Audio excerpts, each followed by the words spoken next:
තිරුවන් සරණයි. තිරුවන් සරණ ස්වාමීන් වහන්සේ කොහමද? මෙහෙට නම් තියෙන නිකන් වැහිබර කාලගුණයක්. අර අපි කොහොම හරි තිය යැපෙනවා. කොහමද ওই පැත්තේ? පිටත් අද වහිනවා විනිපෙග් වලට නම්. ඔව්. ටොරන්ටෝ මෙහෙට අවුවයි සෑහෙන. ටොරන්ටෝ වලට.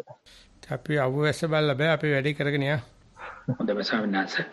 එමනම් ස්වාමීන් වහන්සේට ආරාධනා කරන්න. සාදු සාදු සාදු. ගෞරවනීය ලොකු ස්වාමීන් වහන්සේ සහ ගෞරවනීය ධම්මකුසල ස්වාමීන් වහන්සේගේ අවසරයි අපි අද රැස්ව සිටින්නේ සතිපතා පැවැත්වෙන යෝගාවචරයන්ගේ කමඨහන් ගැටළු වලට අවවාද ලබා ගැනීම සහ ධර්මදේශනා වැඩසටහනටයි මුලින්ම යොදාගෙන තියෙන කමඨහන් ප්‍රශ්න සාකච්ඡාව ගෞරවනීය ලොකු ස්වාමීන් වහන්සේගේ දෙපා නැමෙද මම ආරාධනා කරනවා කමඨහන් ගැටළු වලට අවවාද ලබා දෙන මෙන් සාදු සාදු සාදු. හොඳයි පටන් අරගනිමු ඈ. එහෙනම් ස්වාමීන් වහන්සේ අද ලිඛිත ප්‍රශ්න එකයි තියෙන්නේ. කාටද ප්‍රශ්න තියෙනවා නම් ලෑස්ති කරගෙන ඉන්න පුළුවන්. ඒ ප්‍රශ්නෙන් පස්සේ අත උසලා ස්වාමීන් වහන්සේට ප්‍රශ්න ඉදිරිපත් කරන්න. ගෞරවනීය ස්වාමීන් වහන්සේ භාවනාවේ අත්දැකීම් පිළිබඳ විස්තර කිරීම. සක්මන් භාවනාව. දෙපා වල අවසාන දැනීමට සිහිය පිහිටුවා සක්මන ආරම්භ කළෙමි. සිත වැඩිපුර ඇදී යන සිතුවිලි මවන සිතට බොහෝ විට සිහිය යොමු වේ. කය පුරා පවතින කම්පනද චංචලද ප්‍රකටව පවතී. විටින් විට දෙපා වල දැනීමේ ඇති සිතේ ගෙවී යාමටද සතිය යොමු විය. සිතුවිලිද බොඳ වී තනියම ඇවිදින කයක් දෙස පිටින් බලා සිටින කෙනෙකුසේ බලා සිටියෙමි. ඒක තමයි ස්වාමීන් වහන්සේ මේ සක්මන් භාවනාව, පරයන්ක භාවනාව. සතිමත් සක්මනකින් පසු පහසුවෙන් වාඩි වී කය දෙස බැලුවෙමි. සියුම්ව මතුවන කම්පන චංචල වලට සිත යොමු විය. කිහිප වාරයක්ම ඊතා සියුම් ගැසීමකින් කම්පන චංචල වලට සිත පැමිණුණි. මෙසේ පැමිණෙන සිතේ කම්පන චංචල පිළිබඳ වැටහීම ගෙවමින් පවතින බව නිරීක්ෂණය විය. ඉඳහිට සිතුවිල්ලක් දිගේ ගොස් ගැස්සෙන බවද මතකය. කම්පන චංචල නොදැනී ගොස් ඊතා සියුම් වේදනාත් ශබ්දත් පැහැදිලි නොවූ සිතුවිලිත් දුරින් ඇති ලෙස වැටහුණි. මෙවිට ඇති වූයේ එකතැන නතර වී ඇති හැඟීමකි. දවස පුරා බොහෝ විට සිතුවිලි මවන සිතට සිහිය යොමු වේ. කම්පන චංචල ප්‍රකටව පවතින විට හා බාහිරින් ඇති දේද කම්පණය වන බව අත්දැක්කෙමි. වැරදි ඇතොත් පෙන්වා දී ගෞරවනීය ඔබ වහන්සේගෙන් උපදෙස් පතමි. තෙරුවන් සරණයි. ඔය තියර පරියන්කේදී හෝ භාවනාවේදී ඉඳගෙන ඔය සිදුවෙන දේවල් වල තියෙන වැරද්දක් මොකක්වත් නැහැ. යාර සිදුවෙන දේවල් අනුව අපේ හිතේ ඇති වෙන පාට මාරු වෙන එක තමයි අපිට දැනගන්න අවස්ථාවක් ලැබෙන්නේ. ඒකෙදී සක්මන ගැන කියනකොට කියනවා මගේ ඒ අරමුණ දිහා බලන හිතේ ගෙවීමක් සිද්ධ වෙනවා කියලා. ඉතින් හිතේ ගෙවීමයි අරමුණේ ගෙවීමයි 100%ක්ව සමානයි. හිතේ විචිත්‍ර භාවයයි කය අරමුණේ විචිත්‍ර භාවයයි 100%ක්ව සමානයි. අරමුණ නිර්වාණයි විරාග රහිතයි කියනකොට හිතත් නිර්වාණයි විරාගයි. ඉතින් මේ දෙකේදී අපි දෙදිනදා ජීවිතේ උනන්දු කරවන්නේ අර රාග සහිත උනන්දු සහිත හිත පිනවන හිත. ඉතින් ඒ නිසා අරමුණ සත්‍ය පෙන්නාගෙන එනකොට නැත්නම් වේග ශක්තිය අඩු වේගට යනකොට කම්මැලි වීම තමයි මායයි කියන්නේ. ඒක භාවනායේ ප්‍රයෝජනයක්. ඒක ඒ අනුව තව උනන්දු වෙලා මේ ඕනෙම අරමුණක් දිහා බලනකොට ඒකේ නීරස ගතිය අඩු වෙලා නීරස ගතිය වැඩිනවා. සිද්ධි බහුල ගතිය වැඩි අඩු වෙලා සාමාන්‍ය තල තුනක් බවකටපත් වෙනවා. අන්නේ දේ දකින්න ඒ අරමුණත් එක්කම හිතත් ඒ පරිණාමයටපත් වෙනවා. අන්න ඒකට ඒ ලෑස්ති මනස තමයි අපි මේ භාවනායි දියුණු කරන්නේ. ඒ දේ කාටත් සිද්ධ වෙනවා. ආධුනිකයට සිද්ධ වෙනවා. ප්‍රවීණයට සිද්ධ වෙනවා. නමුත් ඒ සිද්ධ වෙනට හිත වර්ණ ගන්න වෙලා මේක හොඳයි මේක නරකයි මේක රුචි මේක අරුචි කියලා අර හිතේ ඇති වෙන ඒ කොලම තමයි. එනත හිතේ ඇති වෙන ආරූಢය තමයි අපිට දැක ගන්න බැරි. ඒක තමන්ගේම නිසා ඒක තමන්ට දැක ගන්න අමාරු. නමුත් මේ රචනයේ විදියට ඒක පිළිබඳව සෑහෙන අවබෝධයක් තියෙන බව පේනවා. ඉතින් එහෙම අවබෝධයක් ඇති වුණාට පස්සේ පේන්නේ හිතට ඕන දේ තමයි. දේවල් ඕන තරම් ලෝකේ තියෙනවා. Taman අහුලා ගන්නේ Tamanට ඕන දේ තමයි. ඒකල්ල ඒ අනුව කෑ ගහන. මට අහුනේ මේකයි අරගොල්ලන්ට අහුනේ නෑ. අර එහෙම කියලා නමුත් ඒ අසුලා ගැනීම වරණය අපේ චරිතයත් එක්කම බැඳිලා තියෙනවා. ඉතින් කවුරු භාවනා කරුවත් වෙන්නේ නම් ওই ටික තමයි. නමුත් ඒ අනුව එක එකනා දෙන අර්ථකථන වෙනස් නිසා අපි මේ කමඨාන් සුද්ධ කිරීම කියලා සාකච්ඡානුග්‍රහිතය කියලා වෙලා ගන්නවා. අපි දැකපු දේ පිළිබඳව අපි හෙලි කරන මත පුළුවන් තරම් බුදු මතයත් එක්ක සම්පාත කරගන්නයි මේ කරන්නේ. ඒ නිසා ආනාපානදී චංචල කම්පන කාට මත වෙලා ඉවත් තුනී වෙලා ගුරුසු මධ්‍යස්ත තුනී තත්ත්ව වෙනවා. එහෙම නැත්නම් රුචි අරුචි වෙනවා. එහෙම නැත්නම් ළඟ දුර වෙනවා. යකේක පැතිකඩ 11ක් බුදුජානනාංශයෙන් පෙන්ලා තියෙනවා. අපි මේ පැතිකඩ 11ම දකින්නකොට සමහරකට කැමති වෙනවා, සමහරට අකමැති වෙනවා. අකමැති වෙන්නේ ඉබේම වාරණය වෙනවා. අකමැති දේ නොපෙනී යනවා. ඒකට කැමැති කියන වචන දෙක තියෙනවා. නක්කමැති කියලා කියන්නේ අපි ඒක ඉවසන්නේ නැහැ, කැමැති නැහැ. ඉතින් ඒ දෙ පේන්නේ නැහැ. ලෝකේ තියෙන දේවල් වලින් අපි මේ සතුටින් වාර්තා කරන්නේ අපි කැමැති දේ දැක්කොත් තමයි. අකමැති දේ දැක්කොත් වාර්තා කරන්න වීමත් අවාසනාවන්ත දෙයක් විදිහට පෙන්වන්නේ. ඉතින් ඒක අපේ ඇටුවම් බහැපු දෙයක්. ඒ ලැබෙන්නේ අර්ථකථන අනුව තමයි. පිටියේ ක්‍රිකට් ගහනකොට කමෙන්ටේටර් තමයි ඒ හැම එකක්ම විස්තර කරලා දෙන්නේ. ඒ වගේම අපේ ඇතුලේ කමෙන්ටේටර් කෙනෙක් ඉන්නවා. ඉතින් ඒ කමෙන්ටේටර් හැම වෙලාවෙම බයස්. ඒකට හෝම් ටීම් එකට නැත්නම් විසිටින් ටීම් එකට බයස්. ඉතින් ඒ නිසා අපි සිලෙක්ට් කරනවා කවුද කමෙන්ටේටර් කියලා. ඉතින් ඒ අනුව තමයි ක්‍රිකට් ගහනකත් එක වෙනස් කමෙන්ටේටර් වෙනස්. ඒක බලන්න පුළුවන් නම් ඕනම කෙනෙකුට තව අනිත් කෙනෙක් මේ මොකාටද මේ කතා කරන්නේ මොකටද මේ ඇදෙන්නේ මොකාටද කේල් ගහ කන දයන්නේ පොල් ගහ කන දයන්නේ කියලා බලන්න පුළුවන්. ඉතින් ඒක ලොකු දැනුමක්. විශේෂයෙන්ම දේශපාලනයට විශේෂයෙන්ම සමාජ විද්‍යාවට විශේෂයෙන්ම අපි පිරිසක් එක්ක ජීවත් වෙනකොට නමුත් ඒක දැනගන්න නම් මේ තමන්ගේ හිතේ මේ හැමදාම පේන ඇවිදිල්ල හැමදාම පේන හුස්මට හිත වර්ණ ගැන්වෙන්නේ නැහැටි දකින්න ඒකේ ඌරුව පේන්න තියෙන අය රචනේ ඒකට අපි කියන්නේ ඒක මේ භාවනා ලෝකේ කියන්නේ ඒක දැක ගැනීම සඳහා ඇති සූදානම් මනස. සූදානම් ශරීරය කියලා එකක් තියෙන ස්කවුටින් වල උගන්වන්නේ. ආන්න ඒක තව තව දියුණු කරන්න කියලා කියන්නේ. එච්චරයි. ලිඛිත ප්‍රශ්න නම් එපමණයි තියෙන්නේ ස්වාමීන් වහන්සේ. චින්තා හිතියරච්චි වාගේ මයික් එක කමිට් කරන්න මම ඇක්සස් දෙන්නම්. තෙරුවන් සරණයි ස්වාමීන් වහන්සේ අවසරයි. ස්වාමීන් වහන්සේ මට පොඩි ප්‍රශ්නයක් අහන්න හිතුණා මේ වීරය ගැන.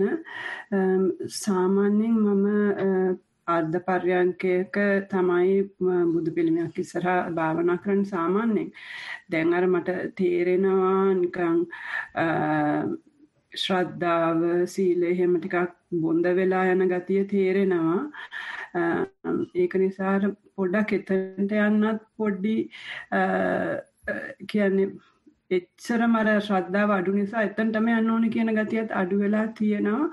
ඊටත් වැඩිය ඇත්තටම දැන් අර නින්දට වැටෙනවා හැරෙනවා කියන අර ගැස්සෙන එක ගොඩාක් නිකන් විනාඩි 30ක් 40ක් විතර වෙනවා. මම හිතන්නේ විනාඩි 40ක් විතර වෙනකොට වගේ නිකන් කොන්දට අමාරුයි අර ගැස්සිලා ගොඩක් සැරයක් වෙන නිසා. ඉතින් මම පුටුවක මේ වාඩි වෙලා භාවනා කරන්න ගත්ත හේතු වෙලා ඉන්නකොට අර ගැස්සෙන එක වෙන්නේ නැති නිසා. ඉතින් එහෙම කරගෙන යනවා ස්වාමීන් වහන්සේ මට දැනගන්න ඕනේ එහෙම කරන එක ඇවිල්ලා මේ වීරය ඕනවට වැඩි අඩු කිරීමක්ද දැන් මම අර මෙතන කොහොමත් කම්මැලිකම ඇති වෙන තැනක් නිසා ඒකට යට වුණා වගේද කියලා මට හිතෙනවා මේ එහෙම තත්වයක් වෙනවද කියලා මේ පුටුවේ ඉඳන් කරනකොට. ඔය ඉතින් වීර්ය පැත්තෙන් බලන්න එපා සතිය පැත්තෙන් බලන්න. පරියන්කේ බිම ගහලා අද්ද පරියන්කේ ඉන්න එකද පුටුවේ ඉන්නකොටද වැඩි අවදි භාවයක් වැඩි සතියක් තියෙන කියලා. වීර්ය පැත්තෙන් හරි සමාධිය පැත්තෙන් හරි සද්ධාව පැත්තෙන් හරි ප්‍රඥා හැටි බැලුවොත් පටලවා ගන්න චරිතයක් ඔය. ඒ වගේම පැටලෙන චරිතත් එක්කත් පැටලෙන චරිතයක්. ඉතින් ඒගොල්ලන්ට මැද පාවත තමයි සතිය කියන්නේ. නිසා බිම්බ බින්ද ගන්නකොටද පුටුවක හේතු වෙනකොටද සතිය වැඩිපුර තියෙන්නේ කියලා බලන්නේ ශ්‍රද්ධාව අඩු වෙනවා, වීර්ය අඩු වෙනවා දැක්කන්න ඒ සතිය තමයි. ඒ වගේම කොන්ද වැටිලා කොන්ද රිදෙනවා කියන එක සතිය තමයි. ඊට පස්සේ පුටුවක ඉඳගත්තාම වීර්ය අඩු වෙයිද කියලා දැනෙනත් සතියෙන් තමයි වෙලා තියෙන්නේ. ඒ නිසා එක්කෝගෙම හරහා දුවන සතිය ගැන කතා කරන්න.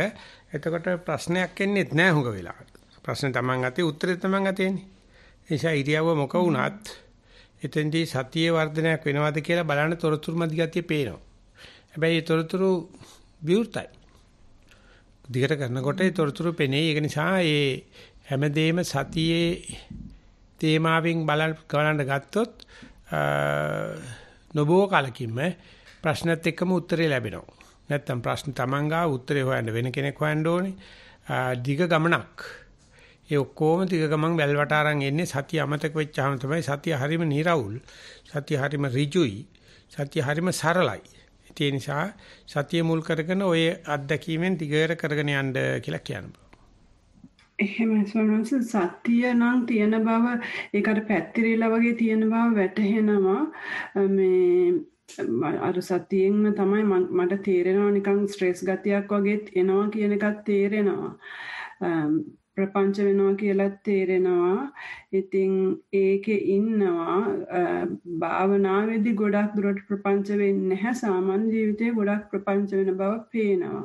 ඉතින් අර ඒකට පොඩ්ඩක් ගැටීමක් වගේ තියෙනවා හිතේ. ඒක නවතින්නේ නැහැනේ. ඒක දිගටම මම ඒකට අහුවෙලා ඉන්නවනේ කියන එකට වගේ.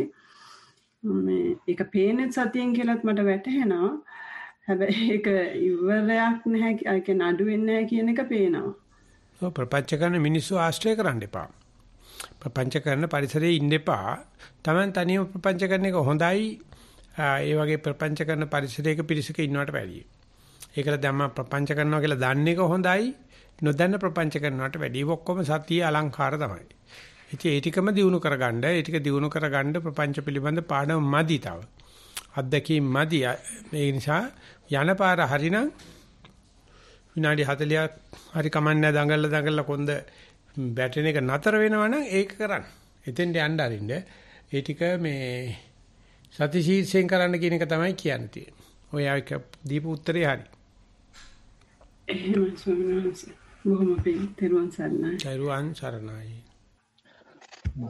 තෙරුවන් සරණයි ස්වාමීන් වහන්සේ. ස්වාමීන් වහන්සේ තව ප්‍රශ්නයක් ලිඛිත ප්‍රශ්නයක් ඇවිල්ලා තිබුණා. මගේ ඊමේල් එකට ඒකත් මම අහලා ඊට පස්සේ සුරංගිට මම අවස්ථාවක් දෙන්නම් සලහ කමන්නත් සුරංගිනි අවසරයි. පරයන්කේ ආනාපාන සති භාවනාව කරගෙන යමි. ගාථා සජ්ජායනා කර අවසානයේ මම දැන් මෙතන කියා සිටින විට හුස්ම රැල්ල නොදැනේ. අනතුරුව අඳුරු සහිත තැනක මද වේලාවක් සිට අඩක් ආලෝකවත්ව නිසසල අවකාශයකට තල්ලු වේ. එහි උපේක්ෂාවෙන් සිටින විට සිරුර සැහැල්ලු වීමත් සමග කය නොදැනී යයි. සතිය හොඳින් පවතින නිසා රූප සංඥා වේදනා චේතනා නොමැති බව ප්‍රත්‍යක්ෂ වේ. සංඛාරද නොමැත. මෙලෙස හිස් බැල්මෙන් සිටින විට මට නොදැනීම යම් වේලාවකදී මගේ මේ දැනෙන ස්වභාවය මටත් හොරා නැතිව යයි. පැයකට ආසන්න කාලයක් නිර්වින්දන තත්ත්වයක සිටි බව දැනගන්නේ භාවනාවෙන් හදිස්සියෙන් අවදි වන විටය. මෙලෙස සිදුවන්නේ සතිය ගෙවී යන නිසාද? ඔබ වහන්සේගේ මේ චක්‍ර ලෙස නැවත නැවත අත්දකින්න ලෙස අවවාද කරන නිසා එලෙස කරන විට මෙම තත්ත්වය ගැන කැමැත්තක් නිවහන ලෙස දැනේ. පරක හදිස්සියේ නිර්වින්දනයේ නවදවීමට සිදු වුණ විට ඇස් ඇරීමට බලවත් විරෝධයක් දැනුනි. මා සිතුවේ චක්‍රයේ අවසාන වීමට පෙර බාධාව සිදුවීම නිසා එය සිදු වූ බවය. ඉදිරියට යාමට උපදෙස් ලබා දෙන ලෙස ගෞරවයෙන් දෙපා නැමද ඉල්ලා සිටිමි. තෙරුවන් සරණයි. මේ වෙන සිද්ධිය පිළිබඳව තියෙන මත විමසීම් කමෙන්ටරිස් මනාපමනාප තමයි බාධා කරන්නේ. ඒ වුණාට දිගට කරනවා නම් ඒ බාධාව දුරුවන් වෙනවා. තුනී වෙනවා. ඒ නිසා එහෙම කලින් අවදුනට කමන්නේ තමන් කරපු දෙයක් නෙවෙයිනේ. ඒක තමයි චක්‍රය කියන්නේ. තමන් කරනවා නම් ඒක චක්‍ර වෙන්නේ නැහැ. කරනවා නම් ඒක හතරස් වෙන්නේ. ඒ නිසා එන්නේ වෙන දේ කාගේ න්‍යාය පත්‍රයට අනුවද සිද්ධ වෙන්නේ. ඒ අනුව මම පශ්චාත්තාප වෙලා මොකක්ද ඇති වෙන්නේ. ඒව සාමාන්‍ය තර්ක ඥාන කියලා කියනවා. ඉතින් ඒ අනුව බලලා මේ චක්‍රයට දිගින් දිගට බැලීම තමයි මේකට උත්තරේ සඳහා ඉවසීමෙන් කටයුතු කරන්න කියලා කියන්න පුළුවන්. තේරුවත් සරණයි ස්වාමීන් වහන්සේ. සුරංගනි ඔය මයික් එක අන්මියුට් කරන්න පුළුවන් දැන්. තෙරුවන් සරණයි ගෞරවනීය ස්වාමීන් වහන්සේ. අවසරයි.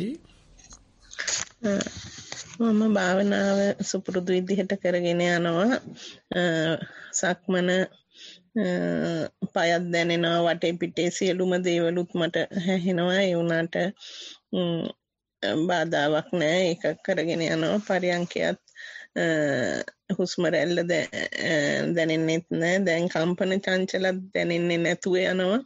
එහෙම ගිහිල්ලා හිස් බවකට යනවා. ඒ හිස් බවේ දවස පැය බොහෝ විට ඉන්නවා. සමහර වෙලාවට නිින්ද ගිහින් ඇහැරුණා වගේත් වෙන දවසක් තියෙනවා. ඒත් ඉතින් පශ්චාත්තාපයක් නැහැ වෙනද වගේ. භාවනා පැය දෙක කරගෙන යනවා. තව ටිකක් භාවනා කරනවා ඊට අමතරව. ඒ වුණාට මම බණ අහනවා. බණ අහනකොට දැන් පහුගිය ටිකේම ඔබ වහන්සේත් කිව්වා සීලය ගැන, සංකල්ප ගැන, එතකොට අපේ විතක්ක කොයි විදිහටද වෙනස් කරගන්න ඕන කියන එක ගැන චන්ද්‍රරත්න හාමුදුරුවොත් පහුගිය දවස්වල කියලා දුන්නා. දැන් ඕවත් එක්ක බලනකොට මට දැනෙන දේ තමයි අපි එන සිතුවිලි දිහා බලාගෙන ඉන්නකොට ඒ සිතුවිලි වලට සමසිත පිහිටවනකොට අපි ඒ සිතුවිලි කෙලින්ම නැවැත්තුවේ නැතුව ඒකට වෙන්න ඇරලා වගේ බලන් හිටියා. දැන් භාවනාවේදී එහෙම හිටියට සාමාන්‍ය ජීවිතේදී අපි කරන දේවල් බොහෝ වෙලාවට මගේ රුචිය ජය ගන්නවා. මට පාලනය කරගන්න බෑ ආයතන, විශේෂයෙන්ම හැකන දෙක. ඒවා මගේ රුචියත් එක්ක තමා ගොඩක් වෙලාවට යන්නේ. එතකොට මට දැනෙනවා මේ භාවනාවේ මං කළ යුතු දේ මගේ අතින් වෙන්නේ නැහැ. මං රුචියට යට වෙනවා කියන එක. එතකොට ඒවා කොහොම හරි දැන් චන්ද්‍රරත්න හාමුදුරුවෝගේ සුමානේ කිව්වා දිව හපාගෙන හරි අවසානයේ වශයෙන් ඒවා නවත්ත ගන්න ඕන කියලා. ඒ වුණාට මට එහෙම කිරීමක් මගේ අතින් සිද්ධ වෙන්නේ නැහැ. මං රුචියට යට වෙනවා කියන එක මං දකිනවා. එතකොට සතිපට්ඨාන සූත්‍රයේදී කියනවා පජානාති වෙන්න කියලා. එතකොට අපි ඒ දේවල් දැකීමින් ඒක දැකලා හඳුනාගෙන නවතිනවද ඒවා නැත්නම් අපි බාහිරින් අවීරයෙන් නවත්ත ගන්න ඕනද අපේ චර්යා රටාවල් කියන එක මම දැනගන්න කැමතියි. දෙකම කරන්න. දෙකම කෙරුවට පාඩුවක් නැහැ. කොයි එක කෙරුවත් වෙන්නේ එකයි. ඒ වගේම රුචිය ජය ගන්නවනේ තින් ජයගෙන ඉවරයිනේ ඉතින්. රුචිය නේ ජය ගන්න තියෙන්නේ. ඒ නිසා රුචිය ජය ගන්නවා නම් ඔහොම ඇඬා හො ගෑමනක් එන්න විදියක් නැහැ. අඩු ගන්න. භාවනා නොකරන කෙනෙකුටත් එන්න විදියක් නැහැ. භාවනා කරන කෙනා මගේ රුචිය ජය ගත්තා නම් ඉතින් මොකද්ද තියෙන චෝදනාව? එහෙනම් කියන්නේ මගේ රුචිය වැරදි කියලා. ඒක දැනගත්ත එකේ භාවනා ලොකුම දෙයක්. බලලා තටමලා බලන්න. තටමන් නැතුව බලන්න. දෙකම කරලා බලන්න. තව අවුරුද්දක් දෙකක් ජීවත් වෙන්නේ මරණ ගන්න නැහැනේ. මොකද්ද හදිස්සිය? එහෙමයි ස්වාමීන් වහන්සේ. උනාට සමහරු කතා භාවනාව ගැන කතා කරපුවම කියන්නේ මට තියෙන්නේ ප්‍රඥා මුඛයෙන් තියෙන විචිකිච්ඡාවක් කියලා. හොඳයි. ඒක දැනගත්ත එක ලොකු දෙයක් නේ ගෑණියා. ගෑණියා කෝක දැනගත්ත නම් ආයි නිවන් දකින්න ඕනේ නැහැ. ඕක දන්නවනම් මොකද? ඕක දැනගන්න පුළුවන් නම් භාවනාව බුදුහාමුදුරුවෝ ඉන්නවා. ඉතින් ඒකට අකමැතිද ඉතින්? නෑ මම තියෙනවා කියමුකෝ. ඒකට අකමැතිද? මට ඒවා පාලනය කරගන්න බැරිකම නම් තියෙනවා. පාලනය කරගන්න බැරි එක තමයි අනාත්තයි කියලා කියන්නේ. ඉතින් බුදුහාර ඒක කියලා නේ පිරුණම් පෑවේ.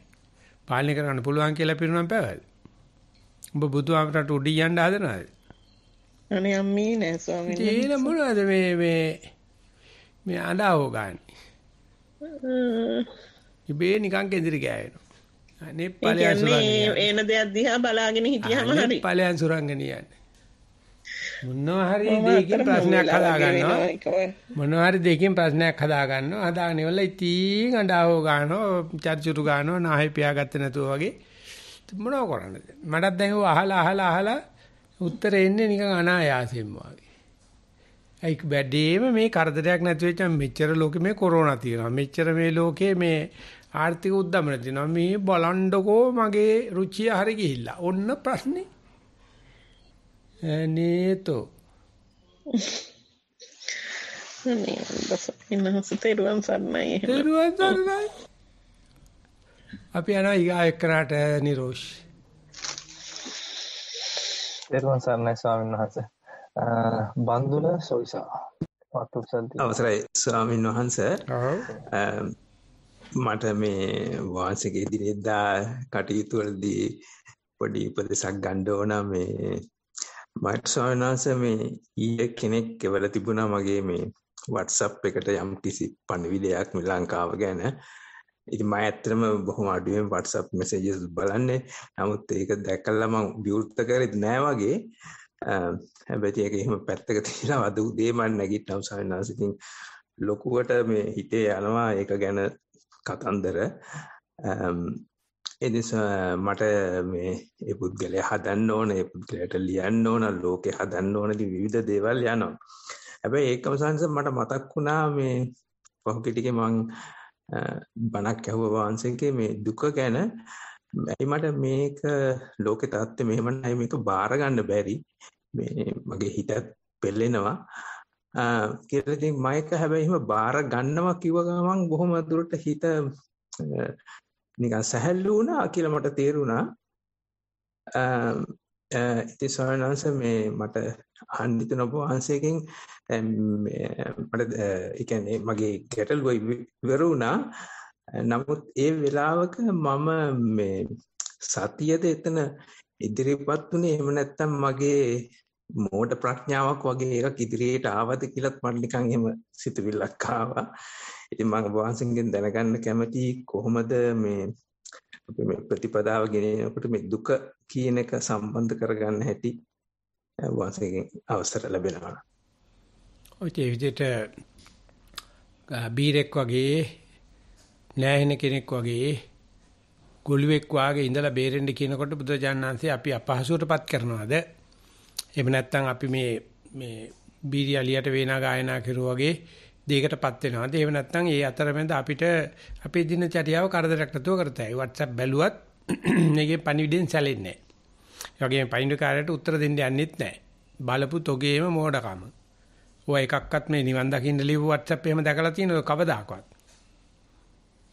ඔය ඇරියන කුණු කන්දලයක් අරගෙන Taman කිපිච්ච දෙයක් තව කෙනෙක් කිපීම සඳහා මේ ගා ගන්නවා.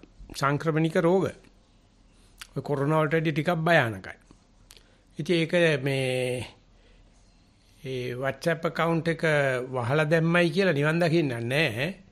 පාඩුවක් වෙන්නේ නැහැ. ඒ මොකද මේ WhatsApp කියලා වෙනම mentality එකක් තියෙනවා. ඒ mentality එක ප්‍රපංච mentality එකක්.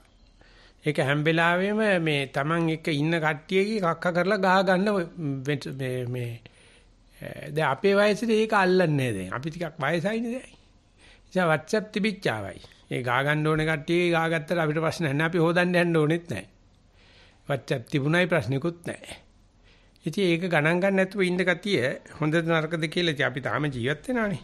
අපේ ජීවිතේ ඉදිරි කාලේ අපි ඔය ගත්ත විනිශ්චයට වග වෙනවා. ඒකට කියන්නේ සදාචාරාත්මක වගවීම කියලා. ඉතින් ඒක පරිේශණයේ කොටසක් කරගන්න කොටසක් කරන WhatsApp බැලුවත් කමක් නැහැ, නොබැලුවත් කමක් නැහැ. ප්‍රතික්‍රියා නොකර සිටීමේ හැකියාව අපිට තියෙන ජන්ම දායාදයක්. ඒක මෝඩකමක්ද නැද්ද කියන තමයි අපේ ජීවිතේ වග වෙන්නේ. ආජීවයේ වග වෙන්නේ ඒසවම කරගෙන යම් බලන්න. සන්නස් එතන මට මේ තේරිච්ච දේ මගේ මේ තියෙනවා පොඩි දුක කියන එකට අකමැත්තක් ස්වාමීන් වහන්සේ. නෑ කිසිසේත්ම නෑ. බන්දුල සෝයිස මන් දන්නවනේ දුකමයි හොයාගෙන යන්නේ. දැන් ඔය කතාව මොකටද මේ ඇද කියන්නේ? මේ හරි දුක පිළිබඳව අකමැත්තට වැඩිය කැමැත්තක් තියෙන. ඒක මටත් දෙන්න හදනවා. මං ගන්නෑ. ඔය කොච්චර කවද ගන්න. දැන් මං වගේම ගන්න නැති කට්ටිය වාට අඩුයි. ඔක්කොමලා ඉන්නේ ගන්න කට්ටිය. ඉතින් ඒ නිසා ඉඳලා හිටලා මටත් කියනවා. ඉතින් මම දෙනවා එතකොට මේ රැඩිකල් රිෆ්ලෙක්ෂන් එක. දුකේ කැමැත්ත තමයි WhatsApp කියන්නේ. දුකට තියෙන කැමැත්ත තමයි WhatsApp කියන්නේ. නමුත් ඒක ආවට පපුවට වදින්නේ ඇරලා බලන්නේ නැත්තම්. ඒක හොඳට ව්‍යංජන අනුව්‍යංජන සහිතව දිරව ගත්තේ නැත්තම් අර නූපන් කෙලස් නූපද වීමේ නැත්තම් නූපන් කෙලස් ඉපද වීමේ කටයුත්තට සහයෝගය ලැබෙන්නේ නැහැ. ඉතින් ඔක්කොම වැඩ තියාගෙන මේක කියවලා ඒකෙන් ඒ පීඩාව දරතේ පටලාහේ ගන්නකොට ඉතින් මේ මනුස්සයාට වෙන මොකද්ද කියන්න තියෙන්නේ? අමන තක తీරු මරි මෝඩ. දේශපාලනඥයන්ට ඕක අවශ්‍යයි. එහෙම නැත්නම් මේ කැම්පේන් කාරින්ට අවශ්‍යයි. ඉතින් අපිට එහෙම දේශපාලනයක් නැහැනේ. පුතේ ලෝකසාංශේ ඉන්නකොට කියනවා මේ ධම්මීවා කතා මිසක දේශපාලනීයවා කතා ඕනේ නැහැ. WhatsApp වල තියෙන තන්නි ක්‍රම අපේ යාළුවෝ යමයෝ යම රජුරුවන්ගේ ගෝලියෝ කියලා පෙන්වන්න තියෙන ක්‍රම තමයි. මේ හොඳ පැතිත් ඇති. ඒ සාකල්යෙම හොඳ පැති නැහැ. සාමාන්‍ය හොඳ පැති තියෙනවා. නමුත් ඒකෙන් තැවෙනවයි කියලා කියන්නේ ව්‍යංජන අනුව්‍යංජන සහිතව අපි මේ අහ කියනයි රෙද්දස්සේ දාගෙන කනවා කියලා කෑ ගන්නවා. ඒකට සොයිතට වෙලා තියෙන එක ගණන් ගන්න තු ඉන්න පුළුවන්. එතකොට ප්‍රශ්නයක් එනවා කනවා කියන එකද භාවනාව පැත්තකටලා නිකන් ඉන්න එකද භාවනාව කියන. ඉතින් මම කියනවා ඒක සඳහා ඉතුරු කාලේ ජීවිතේ ගත කරන්නයි කියලා. එහෙමයි ස්වාමීන් වහන්සේ බොම්පින් වාසික. තෙරුවන් සරණයි. තෙරුවන් සරණයි ස්වාමීන් වහන්සේ. එහෙමනම් අද දවස කමඨහන් සුද්ධ කිරීමේ කටයුතු අවසන් කිරීමට අවසරයි වහන්සේට වන්දනා කරන්න කාලයක් තියෙනවා නම් හොඳයි. සාදු. දයි. ඕකාස වන්දාමි බන්තේ සුඛී හොන්තු මායා කතම් පුඤ්ඤං සාමිනා අනුමෝදී තබ්බං සාදු අනුමෝදාමි. සාමිනා කතම් පුඤ්ඤං මහියන්දා තබ්බං සාදු අනුමෝදි තබ්බං. සාදු අනුමෝදාමි. ඕකාස ద్వාරත්තේන කතං සබ්බං පච්චයං කමතමේ භන්තේ කමාමි කමිතබ්බං. ඕකාස කමාමි බන්තේ සෝපත්විත්වා ဒုတိယ ම්පි ඕකාස වන්දාමි බන්තේ සෝපත්විත්වා තතියම්පි ඕකාස වන්දාමි බන්තේ අභිවාදන සීලිස්ස නිච්ඡං වද්දාපචායිනෝ චත්තාරෝ ධම්මා වඩ්ඩಂತಿ ආයුවන්නෝ සුඛං බලං ආයුරාෝග්‍ය සම්පatti සග්ග සම්පatti මේවච අතෝ නිබ්බාන සම්පatti ඉමිනාතේ සමිජ්ජතු.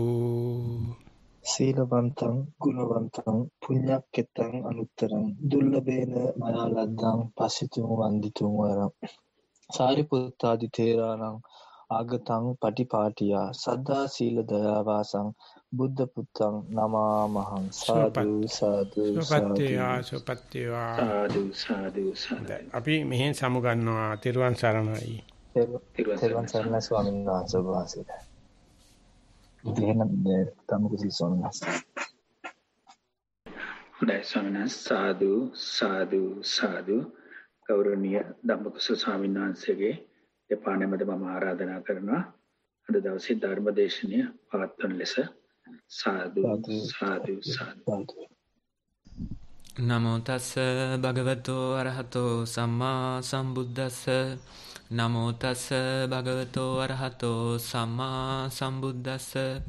නමෝ තස්ස භගවතෝ අරහතෝ සම්මා සම්බුද්දස්ස. මේ අවස්ථාවට සම්බන්ධ වෙලා ඉන්න පින්නතුනි, අදත් අපි මේ විදිහට ධර්ම දේශනාවට වෙලාවක් ගන්න, ඒ සඳහා කාලයක් ගන්න තමයි උත්සාහ කරන්නේ.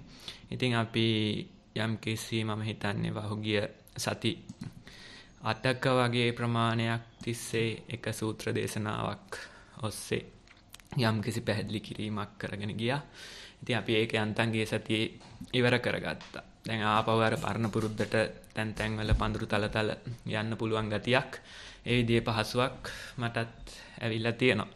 ඉතින් මේ පහසුවත් එක්ක යම්කිසි අර වෙනද පුරුදු තාලේ විදිහේ ධර්ම දේශනාවක් කරන්න කියන කල්පනාවෙන් තමයි ඉන්නේ. ඉතින් ඒ සඳහා යම් කිසි විදිහක සිදුවීමක් දෙයක් ඉදිරියෙන් තිබ්බොත් දැන් අපි සමහර විට දැකලා තියෙනවා ඔය නැවකින් බෝට්ටුවකින් මුහුදට වැටෙන හිස් වතුර බෝතලයක් වගේ දෙයක්. එතකොට පෙට් බෝතල් එකක් වගේ අපි දැකලා තියෙනවා. ඉතින් මේ බෝතලේ මුහුදට වැටුනහම අපිට පේනවා මේ බෝතලේ රැළත් එක්ක ඉහළ පහළ යන ගතියක් අපිට දකින්න පුළුවන්. එතකොට මේ බෝතලේ දිහා පැයක් හමාරක් බලාගෙන ඉඳියත් අපිට ගොඩක් දුරට මේක ගමනක යෙදෙනවා කියලා හැඟීමක් ඇති වෙන්නේ නැහැ. ඒ වෙනුවට අපිට දකින්න ලැබෙන්නේ මේක තැන ඉහළ පහළ යනවා කියන හැඟීමක්, එක තැන කැරකි තියෙනවා කියන හැඟීමක් තමයි අපිට ගොඩක් වෙලාවට ඇති වෙන්නේ. නමුත් මෙන්න මේ බෝතලෙත් යම් කිසි ගමනක යෙදෙනවා කියන එක අපිට වෙනස් විදිහකට දැනගන්න පුළුවන්. අපි හිතමු සමහර විට බොහෝම දුර ඈත දූපතක වෙරළ තීරය දිහා බැලුවොත් මිනිසුන්ගේ ගැවසීමක් නැතිම දූපතක උනත් වෙරළ තීරය දිහා බැලුවොත් අපිට දකින්න පුළුවන් මෙන්න මේ වගේ බොහෝම දුර ඉඳලා ආපු බෝතල් මෙන්න මේ වෙරළට ඇවිල්ලා තියෙනවා. එතකොට මේ බෝතලේ කොහෙන්ද කියලා පොඩ්ඩක් පරීක්ෂා කරලා බැලුවොත් ඒ ලේබල් එකක් හරි සීරියල් නම්බර් එකක් හරි පොඩ්ඩක් හොයලා බැලුවොත් සමහර විට ඉන්දියන් සාගරේ තියුණු බෝතලයක් වෙනත් සාගරයකට ගිහිල්ලා තියෙනවා. සමහර විට ඇන්ටාර්ක්ටිකාව දිහාවට ගිහිල්ලා තියෙනවා මුළු ඉන්දියන් සාගරේම හරහා තරණය කරගෙන. ඔන්න ඔය විදිහට අවසානයේ අපිට දකින්න පුළුවන් මෙන්න මේ වගේ එක තැන කැරකි ඉන්නවා කියලා අපිට හිතුණු. මේ විදිහේ ගමනක යෙදෙන්නේ කියලා අපිට හිතුණු. ඒ විදිහේ හිස් ප්ලාස්ටික් බෝතලයක් වුණත් අන්තිමට බොහොම බරපතල විදිහේ බොහොම දුර බැහැර විදිහේ ගමනකට ගිහිල්ලා තියෙනවා. ඉතින් ওই ගමනේදී නොයෙකුත් විදිහේ සිදුවීම් වලට මුහුණ දෙන්න ඇති. නොයෙකුත් විදිහේ කුණාටු වලට මුහුණ දෙන්න ඇති. නොයෙකුත් විදිහේ බොහොම පහසුවෙන් බොහොම සැහැල්ලු විදිහට සංවර විදිහට තියෙන මුහුදවල් තරණය කරන්න ඇති. නොයෙකුත් මාළුන්ගේ බාධා මතුවෙන්නේ නැති. ඔන්න ඔය විදිහට කොහොම හරි අන්තිමට ඒ විදිහේ ගමනකේදීලා ඒ විදිහේ බොහොම දුර බැහැර ස්ථානයකට මේ බෝතලේ ගමන් කළා තියෙනවා. එතකොට ඔන්න ඔය බෝතලේ ගමනක් අපිට දකින්න පුළුවන්. ওই විදිහේ ගමනක් දකින්න පුළුවන්. වෙහෙසක් නැතුව යන ගමනක් අපිට දකින්න පුළුවන්. ඉතින් මෙන්න මේ ගමන වගේ ගමනක් අපි හැමදෙනාටම මෙන්න මේ සාසන ප්‍රතිපදාව තුලක් තියෙනවා. මේ අපි හුරු කරන ප්‍රතිපදාව තුලක් තියෙනවා. එතකොට කෙනෙක් හිතනවා කල්පනා කරනවා මේක බොහොම කෙටි කාලෙකින් බොහොම වේගෙන් යන්න ඕනේ ගමනක්, ගිහිලි ඉවර කරන්න ඕනේ ගමනක් කියලා. ඔය ඉතින් දඟලන ගතියක් තියෙනවා. නමුත් එහෙම යන්න තේරෙනවා දඟලන තේරෙනවා මේක මේ තටමලා යන්න පුළුවන් ගමනක් නෙමෙයි. ඒ වෙනුවට බොහොම සැහැල්ලුවෙන් විවේකයෙන් අර විදිහේ ගමනක යෙදෙන කෙනෙක් දන්නේම නැතුව අවසානයේ අවශ්‍ය ස්ථානෙට අවශ්‍ය තැනට ගිහිල්ලා තියෙනවා කියලා අපිට අත්දකින්න පුළුවන්. ඒ විදිහේ ගමනක යෙදෙනවා කියලා අපිට අත්දකින්න පුළුවන්. අර ටෙස්ලා රොකට් එකක් වගේ කෙලින්ම අභ්‍යවකාශයට යන්න උත්සාහ කරාට ඒ ගිහිල්ලා අතරමැදදී ආපදාවකට ලක් නොවෙන්න උත්සාහ කරාට ඒ වගේම නැවතත් ආපදාවක් නැතුව තියුණු තැනට මේ රොකට් එක බාන්න උත්සාහ කරාට ඒ විදිහේ දේවල් බොහෝ විට අපහසුයි අමාරුයි ගිනි ගැනීමකින් කෙලවර වෙන්න පුළුවන් වගේ හැඟීමක් අපිට තියෙනවා. ඒ වෙනුවට මේ බෝතලයක ගමනකට කවුරුවත් හරස් වෙන්නේ නැහැ. බෝතලයක ගමනකට කවුරුවත් එරෙහි වෙන්නේ නැහැ. අර විදිහේ ප්‍රතිවිරෝධයක් එල්ල වෙන්නේ නැහැ. වේගය වැඩි වෙන්න ඒ උත්සවශ්‍රීය වැඩි වෙන්න ඒ බරපතල ප්‍රතිවිරෝධයක් ඒ විදිහේ හරස් වීමක් මේ ස්වභාව ධර්මයේ තුලින් මේ ලෝකෙ තුලින් එල්ල වෙනවා. එතකොට අර විදිහේ බෝතලයක ගමනක් අපිට ලං කරගත්තොත් බොහොම පහසුවෙන් තමුන්ට යා යුතු වේගෙන් මේ ගමන ගිහිල්ලා තියෙනවා කියන හැඟීමක් අපිට දකින්න පුළුවන්. ඉතින් ඔය හා ගැලපිලා එන යම්කිසි කතාවක් තියෙනවා. එක්තරා අවස්ථාවක බුදුරජාණන් වහන්සේ සවැත් නුවර ජේතවනාරාමේ අපි හිතමු වස්තුන් මාසේ කල් ගත කළා. ඒ කාලේ නිම කළා. ඊට පස්සේ සංචාරය යෙදෙන්න මේ පින්නතුන් අහලා ඇති. බුදුරජාණන් වහන්සේ වස්තුන් මාසෙන් පස්සේ යම්කිසි විදියක මේ මනුස්සයන්ට අනුග්‍රහය සඳහා ඒ දුර ජනපදවලට වැඩම කරනවා. එතකොට ඔන්න ඔය වගේ වැඩම කරන්න ඔන්න මෙන්න තියෙන කාලේ. එතකොට මේ කාලේ යම් කිසි ස්වාමීන් වහන්සේලා පිරිසක් එකතු වෙලා බුදුරජාණන් වහන්සේට චීවරයක් සකසනවා. මේ චීවරය සකසලා ඒක පොරෝගන බුදුරජාණන් වහන්සේ වඩින්න තමයි දැන් කල්පනාව තියෙන්නේ. ඉතින් ඔහොම ඉන්නකොට ඔහොම චීවර හදාගෙන යනකොට මෙන්න මේ යම් කිසි ගෘහපතියෝ දෙන්නෙක් මේ ගෘහපතියෝ දෙන්නට ආරංචි වෙනවා මෙන්න මේ විදිහට භාග්‍යවතුන් වහන්සේ වස්තුම් මාසෙන් පස්සේ මේ විදිහට සංචාරය වඩින්න චාරිකාය වඩින්න බලාපොරොත්තු වෙනවා දවස් කිහිපෙකින්. ඉතින් මේ දෙන්න මොකද කරන්නේ? යම් කිසි පුද්ගලයෙක් පණිවිඩකාරයෙක් ඔත්තුකාරයෙක් රඳවනවා බුදුරජාණන් වහන්සේ මේ ළඟපාත මගකින් යන වෙලාවක අපිව දැනුවත් කරන්න අපිට ඇවිල්ලා මේ පණිවිඩය කියන්න කියලා යම් කිසි පුද්ගලයෙක් රඳවනවා. ඉතින් මේ පුද්ගලයා ඇවිල්ලා කියනවා ඔන්න ඔය භාග්‍යවතුන් වහන්සේ දැන් මේ පාරෙන් වඩිනවා. ඊට පස්සේ ඔන්න ඉතින් දුවගෙන යනවා. දුවගෙන ගිහිල්ලා වන්දනා කළා බුදුරජාණන් වහන්සේගේ ගමනට හරස් වෙන්නේ නැහැ. ඒ වෙනුවට වන්දනා කළා අන්න පිටිපස්සෙන් මේ දෙදෙනත් වැටෙනවා. ඉතින් මෙහෙම ටික දුරක් ගිහිල්ලා බුදුරජාණන් වහන්සේ මාර්ගෙන් ඉවත් වෙලා යම් කිසි ගහක් මුල වැඩ වෙසෙන අවස්ථාවක මේ ගෘහපතියෝ දෙන්න මේ උපාසකයෝ දෙන්න ගිහිල්ලා බුදුරජාණන් වහන්සේට වන්දනා කළා. ඊට පස්සේ පැත්තකින් වාඩි වෙලා මෙන්න මෙහෙම කතාවක් කියනවා. මොකද්ද කියන්නේ? භාග්‍යවතුන් වහන්සේ අපිට සමහර වෙලාවට අහන ලැබෙනවා ඔබ වහන්සේ මේ සවැත් නුවර ජේතවනාරාමෙන් නික්මිලා මෙන්න මේ කොසල් රට දිහාවට චාරිකාවේ සංචාරය දෙනවා කියලා. එතකොට එහෙම දෙයක් අහන්න ලැබුණාම අපිට යම්කිසි දුකක් කනගාටුවක් වෙහෙසක් අපේ හිතේ ඇති වෙනවා. මොකද බුදුරජාණන් වහන්සේ අපෙන් දුරස් වුණා කියලා හැඟීමක් අපි තුල ඇති වෙලා එනවා කියලා කියනවා. ඊට පස්සේ අපිට යම්කිසි කාලයකදී අහන්න ලැබෙනවා මේ භාග්‍යවතුන් වහන්සේ කොසල් රටෙන් නික්මිලා මල්ල රටට සංචාරයට යෙදිලා ඉන්නවා. මල්ල රටට ගිහිල්ලා තියෙනවා කියලා අහන්න ලැබෙනවා. එතකොට අපේ හිතේ මේ පණිවිඩය ඇහුවාම අපිට දුකක් වෙහසක් පීඩාවක් ඇති වෙනවා. භාග්‍යවතුන් වහන්සේ තවත් අපෙන් ඈත් වුණා නේද කියලා. ඊළඟට මල්ල රටේ සංචාරය ඉවර වෙලා වජ්ජීන්ගේ රටට සංචාරය දීලා තියෙනවා. වැදෑ රටේ සංචාරය කරනවා කියලා අපිට අහන්න ලැබෙනවා. එතකොට අපේ හිතට නැවතත් හැඟීමක් එනවා බුදුරජාණන් වහන්සේ තවත් අපෙන් දුරස් වුණා කියලා දුකක් වෙහසක් අපේ හිතේ ඇති වෙනවා. ඊට පස්සේ වජ්ජීන්ගේ රටෙන් නික්මිලා කසී රටේ සංචාරය කරනවා කියලා අපිට අහන්න ලැබෙනවා. එතකොට අපේ හිතේ දුකක් කනගාටුවක් ඇති වෙනවා. භාග්‍යවතුන් වහන්සේ තවත් අපෙන් ඈත් වුණා කියලා. ඊළඟට කසී රටේ සංචාරය කළා මගධ රටේ සංචාරය කරනවා කියලා අපිට අහන්න ලැබෙනවා. අන්න එතකොට අපේ හිතේ දුකක් කනගාටුවක් ඇති වෙනවා. මොකද බුදුරජාණන් වහන්සේ තවත් අපෙන් ඈත් වුණා කියලා. ඔන්නෝම කියලා ඊට පස්සේ කියනවා අපිට අහන්න ලැබෙනවා නැවතත් මගධ රටෙන් නික්මිලා කසී රටට ආවා කියලා අහන්න දකින්න ලැබෙනවා.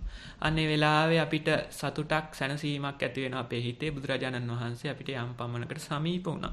ඊට පස්සේ කසී රටෙන් නික්මිලා ආපහු එන පාරේ ඔන්න වජ්ජීන්ගේ රටට පිවිසුනහම අපි තවත් සතුටු වෙනවා. තවත් බුදුරජාණන් වහන්සේ අපිට සමීප වුණා. මල්ල රටට ආවම තවත් සතුටු වෙනවා. මොකද තවත් සමීප වුණා. කොසල් රටට ආවම තවත් සතුටු වෙනවා. තවත් සමීප වුණා. ඊට පස්සේ සවැත් නුවර ජේතවනාරාමේ වැඩ ඉන්නවා කියලා වෙලාවක අහන්න ලැබුණොත් අන්නේ වෙලාවේ අපේ හදවතට ලොකු සතුටක් ප්‍රීතියක් මතුවලා එනවා. භාග්‍යවතුන් වහන්සේ අපි ළඟම වැඩ ඉන්නවා කියලා. ඔන්න විදිහට ප්‍රකාශයක් මේ දෙන්න කරනවා. එතකොට ඔහොම කරාම බුදුරජාණන් වහන්සේ අමුතුම විදිහේ පිළිතුරක් තමයි මේ දෙන්නට ලබා දෙන්නේ. අමුතුම විදිහේ උත්තරයක් තමයි මේ දෙන්නට ලබා දෙන්නේ. කියනවා සම්බාධෝ ගරාවාසෝ රජාපතෝ අබ්බෝ කාසෝ පබ්බජ්ජා. ඔන්නෝම කතාවක් තමයි කියන්නේ. මෙන්න මේ ගිහි ජීවිතය කියන දේ බොහොම සම්බාධ සහිත දෙයක්. ඊට පස්සේ මේ කෙලෙස් උපදින තැනක්. නමුත් මේ පැවිද්ද කියන එකට හරියට අභ්‍යවකාශය වගේ. ඒක නිසා ගෘහපතිනේ තමුන්ගේ පහසුව සදාගන්න.